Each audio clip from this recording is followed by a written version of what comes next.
இல்லை உங்களெல்லாம் செலக்ட் பண்ணி வெற்றிமாறன் சார் ஜெயில் போர்ஷன் ஒன்று இருக்குது ராஜமுந்தி நல்லா எடுத்து அவர் தான் எடுத்து வச்சு வர சொன்னார். அவர் வந்துட்டு தான் சார்கிட்ட சொல்லுவார். எங்களுக்கு அப்போ சினிமா ஏற்கனவே அடித்ததில்லை, கண்டினியூட்டினா என்னன்னு தெரியாது, கரெக்டாக இருக்கணும் தெரியாது, ஒரு நாள் வந்துட்டு அடுத்த நாள் வராமல் இருந்துடக்கூடாது, இந்த இதெல்லாம் வந்து அவர் தான் சொல்கிறார். சினிமா ஈஸி மீன்ஸ்னால் சினிமாவில் நுழையிறதும் ஈஸி, சீக்கிரமாக பாப்புலர் ஆகுறதும் ஈஸி, எல்லாமே ஈஸி. என்னென்னா தக்க வச்சுக்கிறது மட்டும்தான் கஷ்டமாக இருக்குது. நீங்கள் சஸ்டைன் பண்ணணும். இப்போ நுழையிறதும் ஈஸி, பாப்புலர் ஆகுறதும் ஈஸி, தாக்கு பிடிக்கிறது மட்டும்தான் கஷ்டமாக இருக்குது.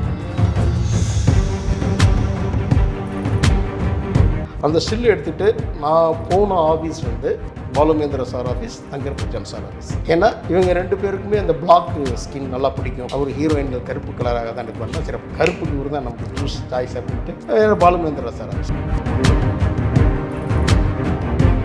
பாலுமேந்திர சார் வந்து அவர் வந்து இப்படி பார்த்துட்டு இப்படி போகிறாரு.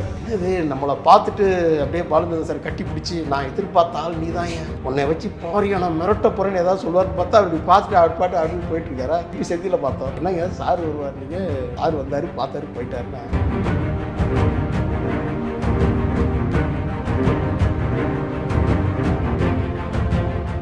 வணக்கம் மக்களே, சேனல் 5 சினிமா பார்த்துட்டு இருக்கீங்க. நான் உங்கள் விஜய் கிருஷ்ணா பேசிக்கிட்டு இருக்கேன். இன்றைக்கி நம்ம கூட ஒரு இன்ட்ரெஸ்டிங்கான பர்சன் வந்து இணைந்திருக்காரு. நடிகர் திரு கருப்பு நம்பியார் அவர்கள். இவர் நம்ம நிறைய படங்களில் வந்து பார்த்துருக்கலாம், பலவிதமாக நம்மளை வந்து என்டர்டெயின் பண்ணியிருக்காரு. அவர்கிட்ட பல விஷயங்கள் வந்து இன்ட்ரெஸ்டிங்காக கேட்டு தெரிஞ்சுக்க போகிறோம். வாங்க வீடியோக்குள்ளே போகலாம். வணக்கம் சார். வணக்கம்ப்பா சார், உங்களை பார்த்த உடனே ரொம்ப முக்கியமாக ஒரு கேள்வி வந்து கேட்கணும் அப்படிங்கிற மாதிரி நினச்சிட்டு இருந்தேன். கிட்டத்தட்ட நீங்கள் கடந்து வந்த பயணம் இந்த சினிமா துறையில், தமிழ் சினிமாவில் அதுவும் பார்த்தீங்க அப்படின்னா ரொம்ப நீண்ட கால ஒரு பயணம், கிட்டத்தட்ட ஒரு 20 ஆண்டுகள் வந்து ஆயிடுச்சு. அப்படி இருக்கும்போது நீங்கள் உங்களுடைய ஃபஸ்ட்டு படம் பாலுமேந்திரா சாரோட நீங்கள் நடித்த அந்த ஃபஸ்ட்டு படத்தில் அப்போ இருந்த உங்களுக்கும் இப்போ இருக்க உங்களுக்கும் என்ன வித்தியாசம் நீங்கள் பார்க்குறீங்க? அதாவது 20 வருஷத்துக்கு முன்னாடி இருந்த சினிமாவுக்கும் இப்போ இருக்கிற சினிமாவுக்கும் என்ன வித்தியாசம் அப்படின்னு கேட்குறீங்க.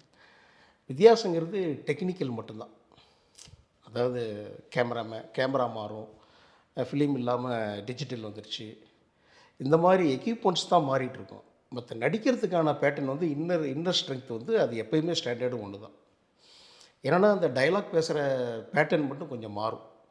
ரொம்ப பழைய காலங்களில் தூய தமிழில் அப்படி என்றால் உன் மகன் அவன் இல்லையா இப்படிமாங்க. அப்புறம் கொஞ்சம் காலம் ஸ்ரீதர் சார் படத்துலேருந்து அந்த நார்மல் தமிழ், ஏன் உன் பையன் அவன் அப்படி வந்தது. இப்போ அதோட பேஸில் தான் நம்ம டைலாக் டெலிவரி அப்படி தான் போயிட்டுருக்கு. அதாவது நம்ம படம் நடிக்கிற முறை ஒரே மாதிரி தான் இருக்குது எத்தனை வருஷம் ஆனாலும். படம் எடுக்கிற முறை தான் அந்த வருஷத்துக்கும் இந்த 20 வருஷத்துக்கும் நிறைய மாறி இருக்குது. ஆனால் இப்போ வந்து ரொம்ப ஈஸி. சினிமா ஈஸி மீன்ஸ்னால் சினிமாவில் நுழையிறதும் ஈஸி, சீக்கிரமாக பாப்புலர் ஆகுறதும் ஈஸி, எல்லாமே ஈஸி. என்னென்னா தக்க வச்சுக்கிறது மட்டும்தான் கஷ்டமாக இருக்குது. நீங்கள் சஸ்டைன் பண்ணணும். ஒரே நாளில் போல் நினைச்சிடலாம் ஈஸி. முன்ன வந்து நுழையிறது கஷ்டம், பாப்புலர் ஆகிறது அதுவும் கஷ்டம். இப்போ நுழையிறதும் ஈஸி, பாப்புலர் ஆகிறதும் ஈஸி, தாக்கு பிடிக்கிறது மட்டும்தான் கஷ்டமாக இருக்குது. ஏன்னா ஒரே நாளில் ஒவ்வொரு வேர்ல்டு டெலிகாஸ்ட் ஆகிடுது எல்லாமே. ஒரு சீரியலாக இருந்தாலும் சரி, சினிமாவாக இருந்தாலும் சரி, எல்லாருக்கும் தெரிஞ்சிருக்கு. அடுத்து நம்ம நார்மலாக டீ கடைக்கு போய்ட்டு ஒரு சிங்கிள் டீ சாப்பிட்டுட்டு இருந்தால் கூட நேற்று டிவியில் வந்து ஒரு பாரு இங்கே டீ சாப்பிட்டுட்டு இருக்காருன்றான். டேய், அதுக்கு ஏதோ ஒரு சம்பளம் கொடுத்தாங்கடா, அதை வாங்கிட்டு போய் நடிச்சேன்டா. இப்போ மறுநாள் நம்ம வந்து வெளியில் போய் தானே எல்லா வேலைகளையும் பார்த்தாகணும். அப்படிங்கிறப்ப வந்து அவர் போய் நடந்து வர்றாரு, அவர் போய் இப்படி போகிறார் அப்படிங்கிற மாதிரி. இப்போ நீங்கள் அந்த புகழை தக்க வச்சுக்கிறது தான் கஷ்டமாக இருக்குது. புகழடைகிறது ஈஸியாகிடுச்சு. ஒரு வாரத்தில் அவங்கள மறந்துடுவாங்க, வேற ஒரு ஆள். ஆமாம், இன்றைக்கி புகழடைவது ஈஸி, புகழை தக்க வைத்துக் கொள்வது தான் மிகப்பெரிய சேலஞ்சாக இருக்குது சினிமா கலைஞர்களுக்கு குறிப்பாக. ரொம்ப ரொம்ப அருமையாக சொன்னீங்கன்னா, இதே மாதிரி சிமிலராக இன்னொரு கேள்வியும் வந்து நான் கேட்கணும்னு நினச்சேன். இப்போது சினிமாக்கு இந்த டிஃப்ரென்ஸ் இருக்குது இல்லையா, உங்ககிட்ட என்ன டிஃப்ரென்ஸ் பார்த்தீங்க? அந்த ஃபஸ்ட்டு படத்தில் இருந்த உங்களுக்கும் இப்போ இருக்க உங்களுக்கும் என்ன டிஃப்ரென்ஸ்? இல்லை, நம்ம வந்து பார்த்திங்கன்னா ஒவ்வொரு டிஃப்ரென்ஸ் மீன்ஸ்னால் எல்லாருமே ஒரு டைரக்டராக இருக்கட்டும், இப்போ இருக்கிற டைரக்டராக இருக்கட்டும், இப்போ இருக்கிற நடிகர்களாக இருக்கட்டும், எல்லாருக்குமே இன்ஸ்பிரேஷனாக சில டைரக்டர்கள் இருப்பாங்க, சில நடிகர்கள் இருப்பாங்க. ஒரு இன்ஸ்பயர் பண்ணி தான் இந்த ஃபீல்டுக்கு நம்ம வருவோம். அதுதான் உண்மை. அவர் மாதிரியே நடிக்கணும், அவர் மாதிரி பேர் வாங்கணும், அவர் மாதிரி டைரக்ட் பண்ணணும், அந்த மியூசிக் டைரக்டர் மாதிரியே நம்ம மியூசிக் பண்ணணும். இப்படி நமக்கு முன்னாடி பல தலை சிறந்த டெக்னீஷியன்கள் இருக்க போய் அவங்கள நம்ம காப்பி அடித்து தான் இப்போ நம்ம ஈஸியாகும். சுதந்திரத்துக்கு முன்னாடி இங்கிலீஷ்காரன் காலத்தில் இருந்த சினிமா அந்த மாதிரிலாம் ரொம்ப கஷ்டப்பட்டுலாம் எடுத்ததெல்லாம் இப்போ இல்லை. நமக்கு முன்னாடி அவ்வளோ பேர் அவ்வளோ கஷ்டப்பட்டுருக்கான். இப்போ எப்படி ஒரு நாட்டுக்கு சுதந்திரம் வாங்குறதுக்கு எவ்வளோ நம்ம மூதாதையர்கள் கஷ்டப்பட்டாங்களோ, அதே மாதிரி இந்த முதல்ல இந்த சினிமா வந்தப்போ ஊம படமாக இருந்துச்சு, அப்புறம் டயலாக் பேசுகிற படமாக மாறிச்சு, அப்புறம் பிளாக் அண்ட் ஒயிட்டில் இருந்துச்சு, அப்புறம் கலர் படம், அப்புறம் அப்படியே அதுலேருந்தே டெவலப் ஆகிடுச்சு. அவங்களாம் ரொம்ப கஷ்டப்பட்டு அந்த கலர் இதை கண்டுபிடிச்சி, அந்த கேமராவை கண்டுபிடிச்சி, தாமஸ் ஆல்வா எடிசன் மாதிரிலாம் நம்ம ஒன்றும் பண்ணல, ஒன்லி ஈயடிச்சாங்காப்பி வேலை தான். அதை கரெக்டாக பண்ணுறோம். அதுதான் இப்போ இருக்கிற எல்லாரோட டைரக்டர்ஸோட வேலையும் நடிகர்களோட வேலையும். என்னென்னா அதுலேயும் ஒரு பர்ஃபெக்ஷனிஸ்ட் இருக்குது. அப்படியே பார்த்து அப்படியே செய்கிறதில்ல. இப்போ அந்த டேரக்டர் படம் எடுக்கிறாருன்னா அந்த டேரக்டர் மாதிரியே படம் எடுக்கிறது படம் இல்லை. ஒரு நடிகர் அப்படி நடிக்கிறாருன்னா அவர் மாதிரியே அப்படி நடிக்கிறது இல்லை. அது வந்து நேச்சுராகவே மாறும். எப்படின்னா ஒவ்வொருத்தருக்கும் ஒரு பாடி லாங்குவேஜ் இருக்குது. அந்த பாடி லாங்குவேஜுக்குள்ளே நம்ம பார்க்குற இன்ஸ்பயர் ஆன டைரக்டரையோ நடிகர்களையோ உள்ளே போகும்போது நம்மக்கிட்டேருந்து இன்னொரு சந்திரமுகி வெளியே வரும். அந்த சந்திரமுகியை தான் அவங்க ரசிப்பாங்க. ஸோ அதனால் எல்லாருமே நமக்கு முன்னாடி இருந்த மகா கலைஞர்களோட பாதிப்பு இருக்க தான் செய்யும். ஒரு நடிகர்னு சொல்ல முடியாது. லிஸ்ட் அவுட் போட்டால் இதுக்கு முன்னாடி நடித்த அத்தனை நடிகர்களோட பாதிப்பும் எனக்கெல்லாம் இருக்கும். இப்போ ஒரு சீன் சொன்னீங்கன்னா, காமெடி சொன்னீங்கன்னா, காமெடி சீனோட பாதிப்பு எனக்கு இருக்கும். அந்த காமெடியில் என்னென்ன பெஸ்ட்டாக பண்ணியிருக்காங்களோ அந்த நடிகர்களோட அத்தனை பாதிப்பும் எனக்கு இருக்கும். இப்போ வில்லனிக்கு சொன்னீங்கன்னா, இதுக்கு முன்னாடி நடித்த அத்தனை வில்லன் நடிகர்களோட அந்த சீக்வன்ஸ்லாம் ஈஸியாக உள்ளுக்கு மண்டைக்குள்ளே வந்துடும். இப்போ இந்த சீன் அந்த படத்தில் ஒன்று வந்திருக்குமே இதே மாதிரி, அப்போ ஓகே, அப்போ அவர் அப்படி அந்த மேனரிசம் பண்ணுவார், நம்ம இப்படி பண்ணால் இப்போ அவர் மாதிரியே பண்ணுறோன்னு தெரிஞ்சிடும். அதில் கொஞ்சம் மாற்றி பண்ணுவோம். இப்போ இவ்வளோ தான் வேலை. ஒன்லி காப்பி அடிக்கிற வேலை தான். அதை கரெக்டாக செய்யணும். அப்புறம் அந்த லக்குங்கிறாங்களே, அதுவும் கொஞ்சம் செட் ஆகணும். செட் ஆனால் வண்டி பாட்டுக்கு நீட்டாக ஹைவேல போயிட்டே இருக்கும். அது ஒரு மேஜிக். அந்த மேஜிக்கு லக்கு மேஜிக் வந்து அது நான் கடவுள் நம்புகிறவன் தான், கடவுள் கையில் தான் இருக்குது. பட் நீங்கள் சின்சியராக அப்சர்வ் பண்ணி டெய்லி பார்த்து நம்ம காப்பி அடிச்சுக்கிட்டே இருக்கு. இதில் மட்டும்தான் நீங்கள் காப்பி அடித்தா பாஸ் பண்ண முடியும். யாரும் ஒன்றும் சொல்ல மாட்டாங்க. மற்ற எக்ஸாமில் காப்பி அடிச்சுன்னா மாட்டிக்குவீங்க. பட் அதுலேயும் தெரியாமல் அடித்து பாஸ் பண்ணிடுறானுங்க. பட் இதில் வந்து பர்ஃபெக்டாக காப்பி அடிக்கணும். இப்போ எங்களுக்கெல்லாம் வந்து பெரிய கஷ்டமே கிடையாது. நடிக்கிறதும் கஷ்டம் கிடையாது, படம் எடுக்கிறதும் கஷ்டம் கிடையாது. ரெண்டு பேருக்குமே வாய்ப்பு கிடைக்கணும். படம் எடுப்பதற்கும் வாய்ப்பும் நடிப்பதற்கும் வாய்ப்பு கிடைக்கிறது தான் கஷ்டமாக இருக்கே ஒழிய, நடிப்பதும் ஈஸி, படம் எடுக்கிறதும் ஈஸி தொழில் தெரிந்தவனுக்கு. ஓகே. தொழில் தெரியாதவனுக்கு எல்லா நேரமும் கஷ்டம்தான். ஆர்வக்கோளாறுங்கிறது எல்லாருமே ஆர்வக்கோளாறு தான் வரும். ஆர்வக்கோளாறுங்கிறது எல்லா ஃபீல்டுமே எல்லாருமே ஆர்வக்கோளாறாக தான் ஃபஸ்ட்டு என்ட்ரு ஆவாங்க. பட் அது போக போக நம்ம பட்டத்தை ஈட்டிக்கணும். இல்லை அப்படி வந்தோம், அப்படி இல்லை இப்படி இல்லை, அப்படி ஒன்று நினச்சோம், அப்படி இல்லை இப்படி அப்படின்னு நம்ம அப்டேட் பண்ணிகிட்டே இருக்கணும். நீங்கள் அப்டேட்டில் இருந்தால் மட்டும்தான் நீங்கள் இங்கே தாக்கு பிடிக்க முடியும். இந்த மாதிரி நீங்கள் இந்த துறையில் என்ட்ராக அந்த துருன்னு ஆர்வமாக இருந்த அந்த விஷயத்தில் நீங்கள் ஒன்று எக்ஸ்பெக்ட் பண்ணி வந்திருப்பீங்க, நீங்கள் ஒன்று எதிர்பார்த்து வந்திருப்பீங்க. ஓகே, சினிமா வந்து நமக்கு இப்படி பண்ண போகுது, நம்ம போய் இந்த சினிமா வந்து இந்த மாதிரி ஒன்று மாற்ற போகிறோம் அப்படின்னு இருக்கும்போது நான் ஒன்று எதிர்பார்த்து வந்தேன், ஆனால் இங்கே டோட்டலாக இது வந்து வேறு மாதிரி இருந்துச்சு, அப்படி ஏதாவது ஒன்று இருந்துச்சு? அது நம்ம சைல்ட்ஹுட்டில் நம்ம என்ன நினைப்போம், நம்ம ஊரில் இருக்கிறப்ப வில்லேஜில் இருக்கிறப்ப என்ன நினைப்போம், நமக்கு எப்படி தோணுன்னா, என்ன ஒரு சீட் கொடுக்குறாங்க, நடிக்கிறாங்க, அவ்வளோதானே ஈஸி. ஆக்சுவலாக அப்போ இருக்கிற மென்டாலிட்டியில் எப்படின்னு கேட்டிங்கன்னா, ஊரில் இருந்தப்போ நான் சொல்கிறது 91, 80, 88 இந்த ரேஞ்சில் எல்லாம் பார்த்தீங்கன்னா நமக்கு எப்படி என்ன தோணும், இது போய் சினிமா நடிக்கிறது கஷ்டங்கிறாங்க, ரொம்ப ஈஸியாச்சு. நான்லாம் எப்படி தெரியுமா நினச்சிருக்கேன், படமே 2.5 மணி நேரம் தான், படத்தையே 2.5 மணி நேரத்தில் எடுத்துருவாங்கன்னு நினச்சேன். இதெல்லாம் போய் 100 நாள் எடுத்தேங்கிறான், இதெல்லாம் போய் 150 நாள் எடுத்தேங்கிறாங்க. 2.5 மணி நேரம் தானே படம் பார்த்தோம், அப்போ 2.5 மணி நேரத்துலேயே எடுத்துருவாங்களே படத்தை, கல்யாண கேசட் மாதிரி நினச்சிட்டேன் சினிமா எடுக்கிறது. அங்கே போய் உட்காந்தா எடுக்க போகிறாங்க, எல்லா நடிகர்களும் இருக்க போகிறாங்க, முதல் சின்ன நடிகை அப்படியே பார்த்துட்டா 2.5 மணி நேரத்தில் எடுத்துருவாங்களே, இதுக்கு போய் மெனக்கெட்டு போய் 100 நாள் எடுத்தேங்கிறாங்க, 150 நாள் எடுத்தேங்கிறாங்க, 50 நாள் எடுத்தேங்கிறாங்க. இந்த டேஸ் இதே நமக்கு அப்போ புரியாது பிகினிங் ஸ்டேஜில். என்ன இப்படிலாம் சொல்கிறாங்க, இப்படி தான் எடுப்பாங்களான்னு. அப்புறம் எல்லாருமே ஒரே வீட்டிலே இருப்பாங்க, ரஜினி, கமல், பிரபு, விஜய் அதெல்லாம் ஒரே காம்பவுண்ட்லேயே இருப்பாங்க. ஸோ எல்லோரும் கூப்பிட்டா போய் நடிச்சிருவாங்க, சத்யராஜ் எல்லோரும் ஒரே மாதிரி இருப்பாங்க. எங்கள் காலகட்டங்களில் ரஜினி, கமல், பிரபு, விஜயகாந்த், சத்யராஜ் காலம் தான். ஏன்னா எங்களுக்கு அவங்க தான் நீங்கள் கூட சொல்லியிருக்கீங்க. ஆமாம், எம்ஜிஆர் சாரோட பயங்கரமாக. ஆமாம், எம்ஜிஆர், சிவாஜிக்கு அப்புறம் இவங்க பீரியட் தான் நாங்கள் சைல்ட்ஹுட்டாக இருந்த மாஸ் ஹீரோஸ்கள். இப்போயும் மாஸ் ஹீரோவாக தான் இருக்கார் ரஜினி சார், கமல் சார். எங்களுக்கு எப்படி தெரியும், அந்த சின்ன வயசில் வந்து எல்லாருமே ஒரே இதில் இருப்பாங்க, எல்லாருமே ஒரே இதில், இந்த புரிதலே வந்து இங்கே சென்னைக்கு வந்து நம்ம வாய்ப்பு தர்றப்ப தான் தெரியுது, இல்லை நம்ம இமேஜின் பண்ண அந்த சினிமா வழிமுறைகள் கிடையாது. இது சினிமாவுக்கு வாய்ப்பு தேடுவதும் அதுக்கு நம்ம படுற கஷ்டங்களும் வேற ஒரு வேலை இருக்குது அப்படிங்கிறது நமக்கு இங்கே ப்ராக்டிக்கலாக வந்தால் தான் தெரியும். அந்த ப்ராக்டிக்கலாக வந்து அதை புரிஞ்சிக்கிறதுக்கே உங்களுக்கு சில வருடங்கள் ஆகிடும். எப்படி ட்ரை பண்ணுறதுனே தெரியாது. வெறுமனே நம்ம பஸ் ஏறி, இப்போ நான் வந்து பஸ் இறங்குனது பாரிஸ் கேண்டர். அதுக்கப்புறம் கொஞ்சம் பின்னாடி வந்தவன் பூரா கோயம்பேட்டில் இறங்கியிருப்பான். இப்போ வரவே கிளாம்பாக்கத்தில் இறங்கிடுவான்.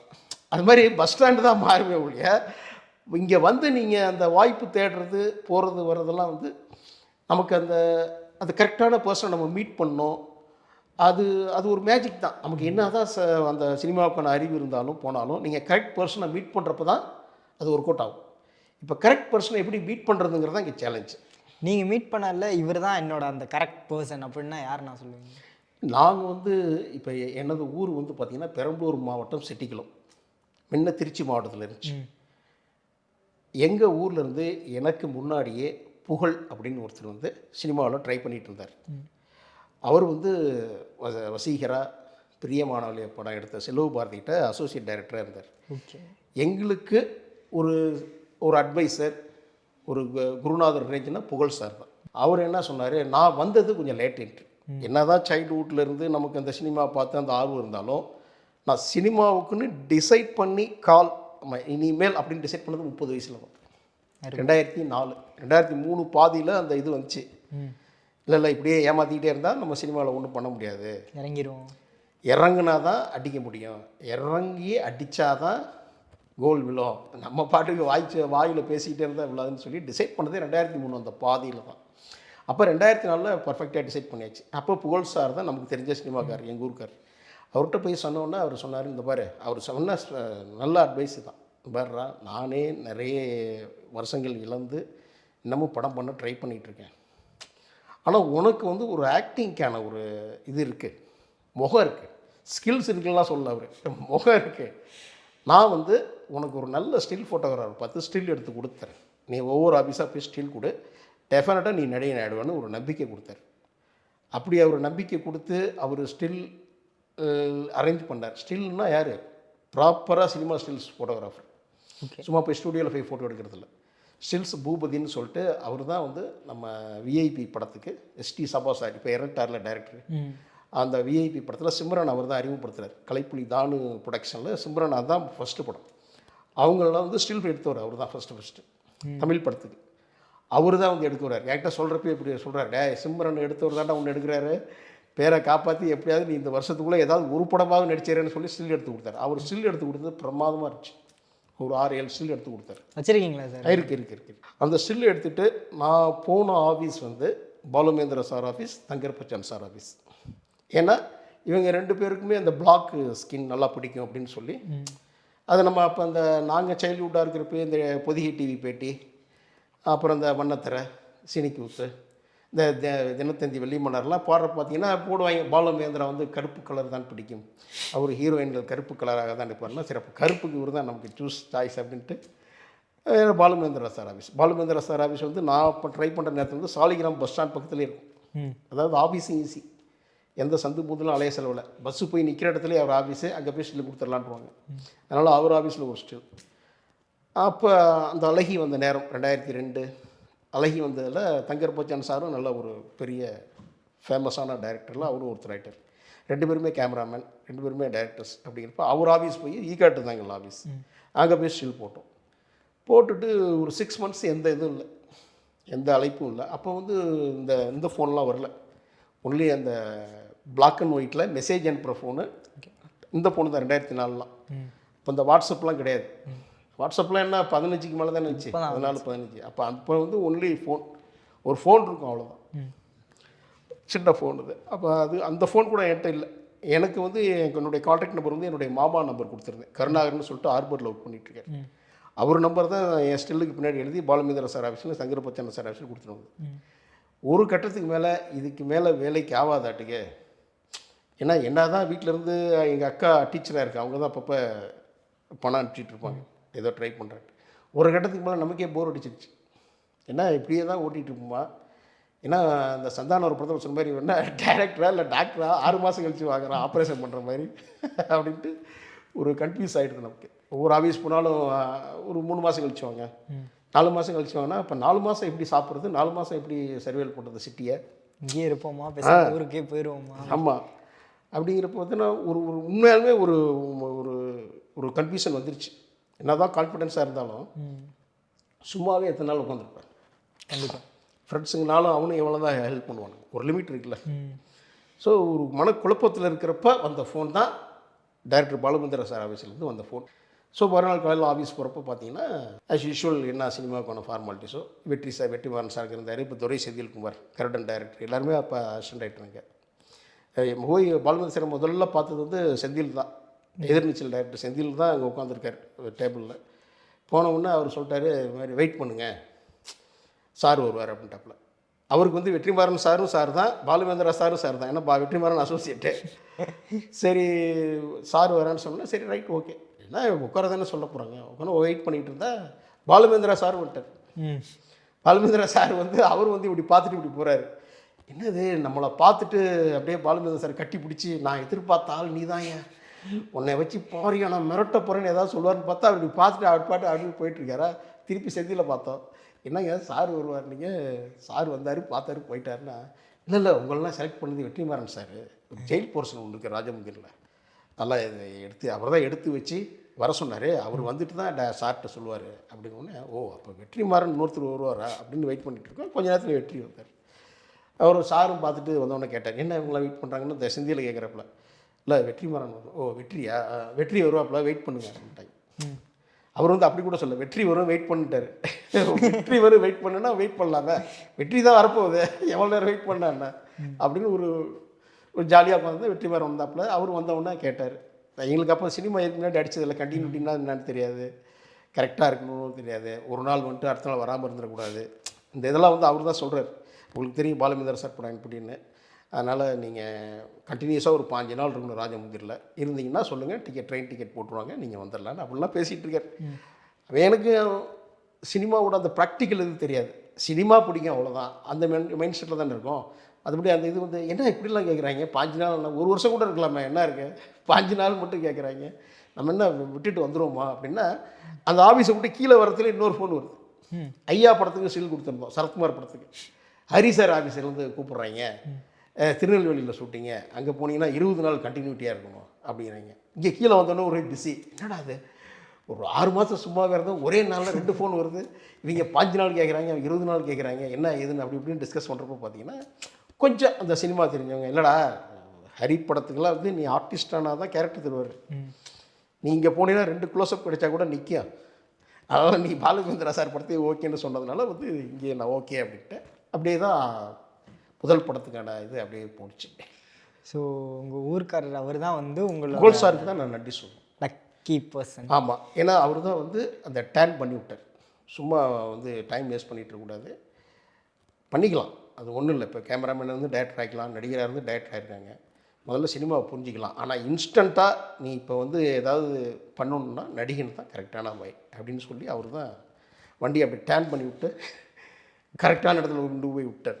அப்படி நடிகன் ஆனதுக்கப்புறம் சார் என்னைக்காவது யோசிச்சிருக்கீங்களா, நம்ம ஏன் டைரக்ஷன் ட்ரை பண்ணி பார்க்கக்கூடாது இப்போது இந்த நிலைமையில் அப்படின்னு சொல்லி? இல்லை, இப்போ நான் போக தான் தெரியுது, கடவுள் வந்து இவன் வேணால் எதுக்கு தான் கரெக்டாக சூஸ் பண்ணுவார்னு தெரியுது. எல்லாருக்குமே எல்லாம் தெரியும். நம்ம வந்து எனக்கு வந்து கொஞ்சம் கோபம், அது அந்த வேலைக்கு செட் ஆகுது. ஏன்னா அது ஈச் அண்ட் எவ்ரி செகண்ட் மணி சம்மந்தப்பட்டது. நீங்கள் உங்கள் ஆட்டிடியூடை காமிக்கிறதுனால ஏகப்பட்ட லாஸ் ஆகும். ஸோ அந்த குணம் அந்த இது நமக்கு செட் ஆகாதுங்கிறது போக தான் தெரியுது. கடவுள் வந்து கரெக்டாக தான் நம்மளை வந்து டிசைட் பண்ணி அனுப்பிச்சிருக்காருன்னு அந்த சென்ஸ் இருக்கும். இப்போ டைரெக்ஷன் பண்ணணும் அப்படிங்கிறதுனால அந்த அந்த இப்போ நீங்கள் ஒரு சீன் சொன்னீங்கன்னா அது டக்குன்னு புரிஞ்சிக்கும், அதுக்கு ஹெல்ப்பாக தான் இருக்குது. அந்த டைரெக்ஷன் சென்ஸுங்கிறது நம்ம ஒரு சீக்வன்ஸ் சொல்கிறீங்கன்னா உடனே அப்சர்வ் பண்ணிக்கலாம், உடனே அதை ரியாக்ட் பண்ணலாம், டக்குன்னு போகலாம், வேலை செய்ய ரொம்ப ஹெல்ப்பாக தான் இருக்குது. பட் வேலை நம்ம இன்னொருத்தர் வேலை வாங்கிறது அது நமக்கு செட் ஆகாத குணங்கிறது நமக்கு போக தானே தெரியுது. அதனால் அதுக்கு நான் போகாமல் இருந்ததே பெஸ்ட்டு தான், நல்லது தான். ஏன்னா அது என்னால் கண்ட்ரோல் பண்ண முடியாது, ஏன்னா அது வந்து அது மணி சம்மந்தப்பட்டதாக இருக்குது, வெறும் கலை சம்மந்தப்பட்டதாக உள்ள டைரெக்ஷன். இது வந்து பார்த்திங்கன்னா இது வந்து நல்லா நம்ம நடித்தோமா அப்படியே போய் ஒரு வாரத்தில் உட்காந்துக்கலாம், அடுத்தது எவ்வளோ நடிக்கிறா ஏதோ பண்ணிட்டு போகிறான்னு நம்ம பாட்டுக்கு ஜாலியாக இருக்கலாம். கொஞ்சம் ஈஸியான வேலை தான். வாய்ப்பு கிடைக்கிறது தான் டென்ஷன் கஷ்டம். இல்லாத. ஆமாம், வாய்ப்பு கிடைக்கிறது கஷ்டம்தான். ஏன்னா நம்ம ரிஜிஸ்டர் ஆகணும், அத்தனை எடிட்டிங்லையும் மீறி நம்ம சீன் அங்கே இருக்கணும். அதெல்லாம் பெரிய போராட்டம் தான். போராட்டத்தை மீறி தான் வந்தாகணும். ஆனால் வந்துட்டா இது கொஞ்சம் ஈஸியான வேலை தான் உண்மையாலுமே. நம்ம பாட்டுக்கு இருக்கலாம், நம்ம வேலை முடிஞ்சு தான் அனுப்பிச்சிடுவாங்க. திடீர்னு 10 மணிக்கு போய்ட்டு 12 மணிக்கு கூட வந்துடுவோம். அவ்வளோதான், இன்றைக்கி அவ்வளோதான்ருவாங்க. அப்படி இருக்க முடியாதே, டேரக்டரும் சரி அசிஸ்டண்ட்டும் சரி நைட்டு 10 மணி வரைக்கும் இருக்கிற எல்லா சீனும் எடுத்தாகணுமே. இது வந்து நான் வந்து ஒரு ஜாலிக்காக சொல்ல, எனக்கு அந்த பொறுமை வேணும். டைரக்டர்னால் பொறுமை வேணும், க்ரியேட்டிவிட்டி வேணும், பொறுமையும் வேணும். அப்புறம் ஹேண்டில் பண்ணணும் எல்லாரையும். அப்படிலாம் தோன்றதெல்லாம் திட்டினீங்கன்னா ஒவ்வொருத்தரும் ரியாக்ட் பண்ண ஆரம்பிச்சிடும். அப்புறம் எல்லாமே லாஸ் ஆகிடும், வேலை கெட்டு போயிடும். ஸோ அது ஒரு கலை. அவ்வளோ பேரை மேய்க்கிறது நல்ல மேய்ப்பராக இருக்கணும். நம்ம நல்ல மேய்ப்பர் கிடையாது. நம்ம வந்து அந்த இது நல்ல மேய்ப்பர் இல்லைங்கிறது தெரிகிறது தான் நம்மளுடைய பலம். கண்டிப்பாக சார். ஏன்னா இப்போது நமக்கு எது தெரியுங்கிறத விட எது வராதுங்கிறத தெரிஞ்சு வச்சுக்கிறது ரொம்ப முக்கியமான ஒரு ஹேண்டில் பண்ண நம்மளால் முடியாது, அது செட்டும் ஆகாது.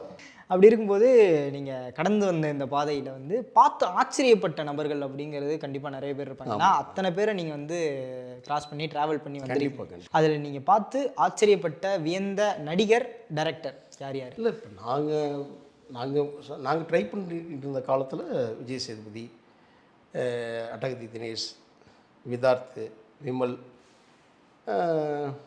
அந்த அந்த குரூப்லாம் அப்போ வாய்ப்பு தேடி ஒவ்வொரு ஆஃபீஸாக ஸ்டில் கொடுத்துக்கிட்டு இருந்தவங்க தான். இவங்களெல்லாம் நான் ரொம்ப சாதாரணமாகவே எல்லா ஆஃபீஸ்லேயும் ஸ்பெஷல் கொடுத்துட்டு வந்ததை பார்த்துருக்கேன். அந்த போயிட்டு பார்த்தீங்கன்னா நம்ம எல்லோரும் ரொம்ப க்ளோஸ்லாம் கிடையாது, தெரியும், டெய்லி மீட் பண்ணி அப்புறம் இப்படி அப்படிலாம் இல்லை. ஆனால் ஒரு ஆஃபீஸ் போனால் இவங்களும் நிற்பாங்க, நாங்களும் நிற்போம், அந்த மாதிரி தான்.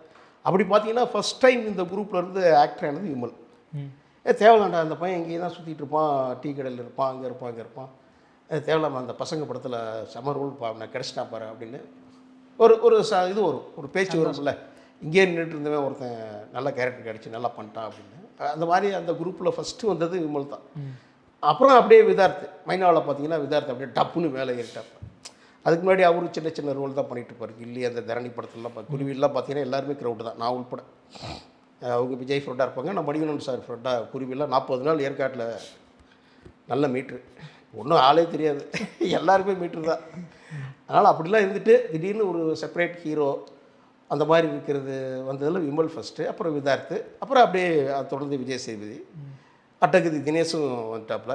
இதெல்லாம் பார்க்குறப்ப ரொம்ப சந்தோஷமாக தான் இருந்துச்சு. ஏன்னா அவங்களும் சினிமாவில் போராடி தான் வந்தவங்க. நான் சொல்கிற அத்தனை பேருமே எந்த பின்புலமும் இல்லாதவங்க. எல்லாருமே ரொம்ப சர்வசாதாரணமாக நம்ம பிடிசி பஸ்ஸில் ஏறி நார்மலாக எல்லா டீ கடையிலையும் டீ சாப்பிட்டு இப்படி வந்து இது பண்ணவங்க தான். அவங்களாம் என்னை விட கொஞ்சம் முன்னாடி சினிமாவுக்கு வந்தவங்க. நான் 2004 தான் சூஸ் வந்தது, ஃபீல்டுக்கு வந்தது. அவங்களாம் 95 அந்த ரேஞ்சிலேருந்தே ட்ரை பண்ணிகிட்ருக்காங்க, 98. ஸோ அவங்க என்னை பொறுத்த வரைக்கும் சீனியர் சினிமாவில். ஸோ அவங்க உழைப்புக்கு அந்த பலன் கிடச்சிருச்சு, ரொம்ப சந்தோஷமாக இருந்துச்சு. அதுக்கப்புறம் நம்ம சந்தித்த நிறைய நபர்களும் அப்படியே அந்த கேரக்டர் ஆர்டிஸ்ட்லேருந்தும் நல்ல ஒரு பெரிய நடிகர்களாகவும் இருக்காங்க. ஸோ இங்கே என்னென்னா, நீங்கள் பர்ஃபெக்டாக உழைச்சிங்கன்னா கரெக்ட் பர்சனை மீட் பண்ணுற சமயத்தில் ஈஸியாக லைஃப் நல்லா ஆகிடும். இப்போது முன்னாடி இருந்தே நீங்கள் வாய்ப்பு தேடி போகும்போது இல்லை அவங்களும் வரும்போது பார்த்துருக்கோம் அப்படிங்கிற மாதிரி என்னென்ன தெரியும் அப்படிங்கிற அளவுக்கு இருக்குது. அதில் யாராவது ஒருத்தவங்க கண்டுபிடிச்சி நீங்கள் தானே எப்படி பரவாயில்லையா அப்படிங்கிற மாதிரி யாராவது கண்டுபிடிச்சி கேட்டிருக்காங்க? எல்லாருக்குமே தெரியும், எல்லாருமே வந்து பார்த்தீங்கன்னா அப்புறம் எப்படின்னு இருக்கீங்க, எப்படியா போயிட்டுருக்கு அப்படின்றோம். இல்லை நீ அப்படிலாம் இல்லை, அவங்களுக்கே தெரியும். நம்ம முன்னாடி விட்டு அவர் பின்னாடி வருவார் அப்படிங்கிறது அவங்களுக்கே தெரியும். நமக்கு முன்னாடி கிடச்சிருச்சு வாய்ப்பு, இவருக்கு பின்னாடி கிடைக்கும் அப்படிங்கிற மைண்ட் செட்டு தான் இருக்கும். அதுக்காக ரொம்ப பரிதாபமாலாம் என்னை பார்க்க மாட்டாங்க. அதாவது எப்படி எதுக்கு இருந்தாலும் வந்தார் சினிமாக்குங்கிற மாதிரிலாம் பார்க்க மாட்டாங்க. நம்ம முன்னாடி விட்டால் அவர் பின்னாடி வந்துடுவார் அப்படிங்கிற அந்த ஒரு மரியாதை இருக்கும், கண்டிப்பாக இருக்கும். இப்போதைக்கு இந்த நேரத்தை ஒதுக்கி எங்களுக்காக இவ்வளோ விஷயங்கள் வந்து இன்ட்ரெஸ்டிங்காக ஷேர் பண்ணிக்கிட்டது ஆடியன்ஸ் சார்பாக நான் உங்களுக்கு ஒரு பெரிய நன்றி வந்து சொல்லிக்கிறேன். தம்பி கிருஷ்ணாவுக்கும் ஜெயக்குமார் சார் அவர்களுக்கும் சேனல் 5 நேயர்களுக்கும் என்னுடைய அன்பு கலந்த வணக்கங்கள்.